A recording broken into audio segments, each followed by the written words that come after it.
on a Thursday, the 18th of July. Great to be here with you. I think we have put together a compelling, entertaining, and jam-packed 4-hour radio bonanza. We will do Who Am I a little later in the show. We will do Who Said That later in the show. Mikey, I have a top 100 list of college football players where I'm going to give you the overrated and underrated portions. I have hand-selected this. Normally, Sully is the czar of lists. Not today. I wanted to give the young man a chance to settle in for the British Open and indulge in the money I'm throwing on him like a stripper. As I said, 1 unit, Tiger Woods won't make the cut to win 2.5 units. So far, so good on that. Hey, 6 over right now. It's insane. David's pissed. What did I tell you? Free money. I offered you free money as Tiger Woods was crying, and I haven't played enough. Oh, he's looked terrible. He's awful. Bryson has not looked good today, but we're still holding out hope for tomorrow. Buddy. Brooks Koepka, though, is like every major right at the top of that leaderboard. Buddy, you had a 45-1 shot with DeChambeau. Yeah. I'm not going to bust your balls. Yep. And guess what? I'm giving you Tiger as a little saver. Win yourself a little tip money.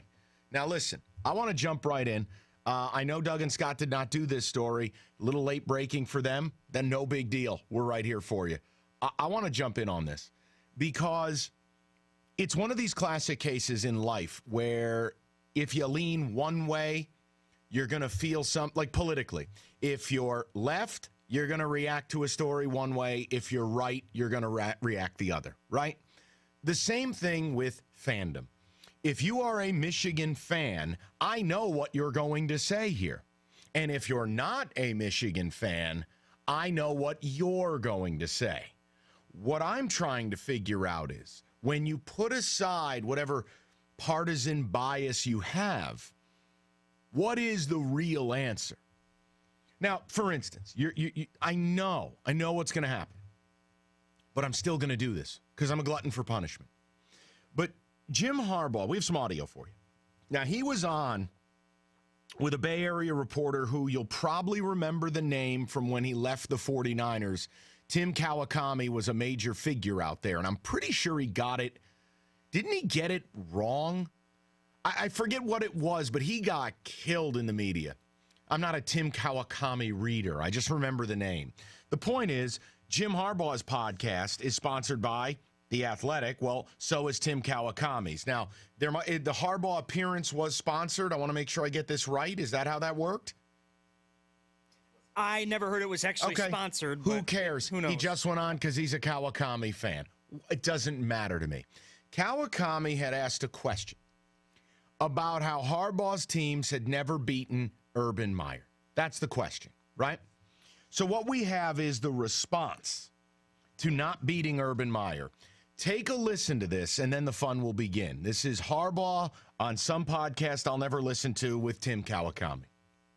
Right now, Ohio State is the only team that has a better record than us, has a better conference record than us, and has the better overall head-to-head matchup with us. So, our goal is we have to win multiple championships and run a first-class program, and that's what we aspire to. And what was your reaction when Urban Meyer retired, Jim? Obviously, a big-time rival, big-time achiever there at Ohio State. Urban Meyer's had a winning record, really phenomenal record everywhere he's been, but also controversy follows everywhere he's been. He just couldn't help himself, could he? By the way, small correction, by the way. We need to double-check on the number. I'm pretty sure Wisconsin's got a better record than Harbaugh since Harbaugh got to the league. Not a big deal. Just saying. Wisconsin's a good team, so that would make sense. Yeah, I've heard that. But here's the point. Now, if you're a Michigan fan, I know what you're going to say. Get him, bro. He didn't say anything wrong. Urban's a scumbag. He's factually right. Cool. And I'm not here to argue that he's not factually right. But a lot of times in life, you can be right about what you said and still be wrong. I mean, for instance, when they stand up at a wedding and say, speak now or forever hold your peace, and you stand up and you go, the bride's a whore, She slept with 76 men. You might be factually correct because your sister was her college roommate. You're still wrong for saying it. You can't chirp a guy who damn near beat you by an average of 17 points a game. You're 0-4 against him. He's gone. And oh, by the way, here's the dirty secret. Not trying to be rude. Unless you are in the 0.01% of college football coaches who live controversy-free or incident-free, you're all living in a glass house. Jim Harbaugh has had no shortage of controversy surrounding him. What do you call it when you get into it with Pete Carroll? What do you call it when you get into it with Hugh Freeze? When you get into it with Mark D'Antonio? When you have West Side Story before the Michigan and Michigan State game last year? When you carry on what took place in the pregame last year, who, by the way, for the record, have said both sides of it wanted that.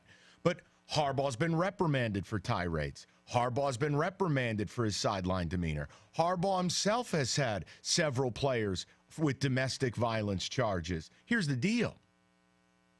You don't throw stones when you live in a glass house. He's right about what he said. Controversy follows him. But I would argue the same to be true with Jim Harbaugh.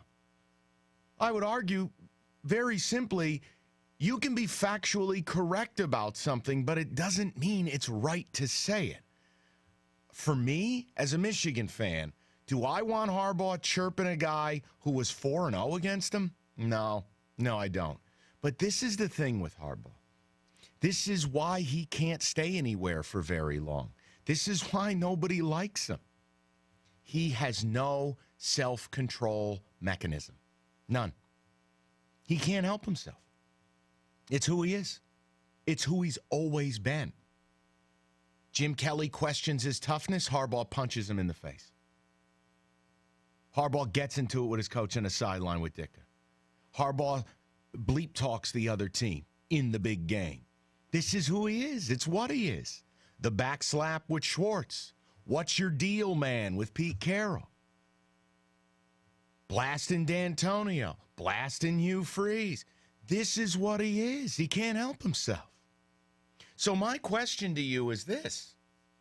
Look, ultimately, this comes down to wins and losses. This comes down to beat Ohio State, win Big Ten, all is forgiven. We're not there yet, though. And even though I hate your school, okay, I can only do so much, which is offer you how I would react if my coach did it with my school. I can pretend I'm a Michigan fan, and I could pretend and tell you I'd be irate, I'd be on the air, I would blast it.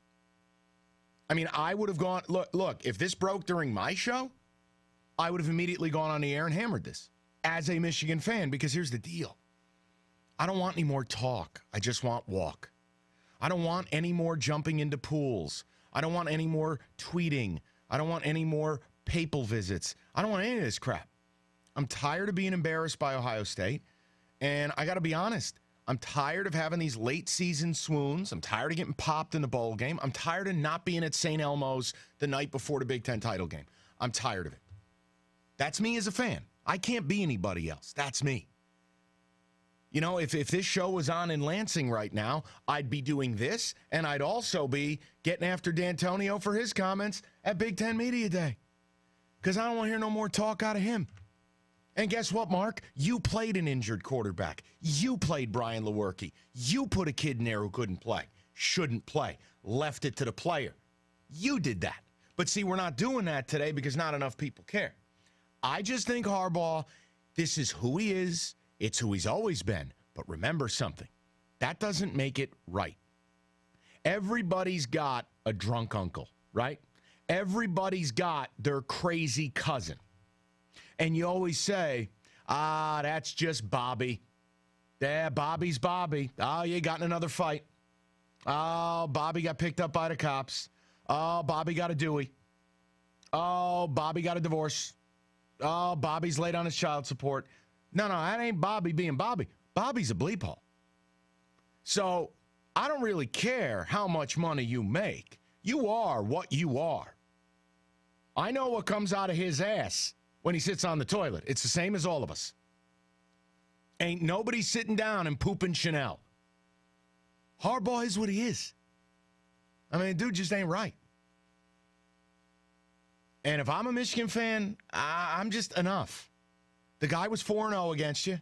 He put up 63, and mind you, to me, called the dogs off. They could have scored 100 if they wanted. He's not there anymore. And you're factually right that controversy follows Urban Meyer wherever he goes. Sick burn, bro.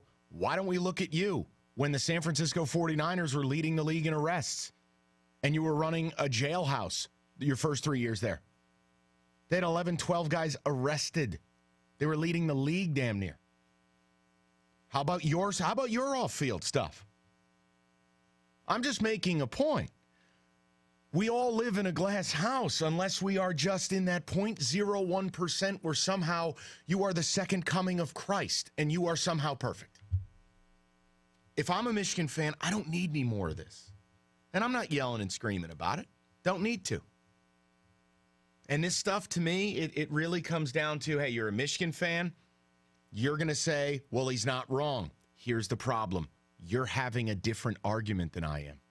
Because it's the same example I made to you about standing up at the wedding and saying, Debbie, you can't marry this man. He's a cokehead. Wait, what? No, you're factually right saying you can't say that at the wedding. That's what Harbaugh just did. And if I'm a Michigan fan, I just don't need any more of it. 248-539-9797. Obviously, David and Mikey are big Wolverine guys. I want their opinion on this. No, I can't pretend I'm a Michigan fan. I can tell you how I feel. I can tell you what I would do in your spot. If that's not good enough for you, I don't know what to tell you. Go to the microwave, get yourself a Hot Pocket, and figure out what you're doing with your afternoon. 248-539-9797.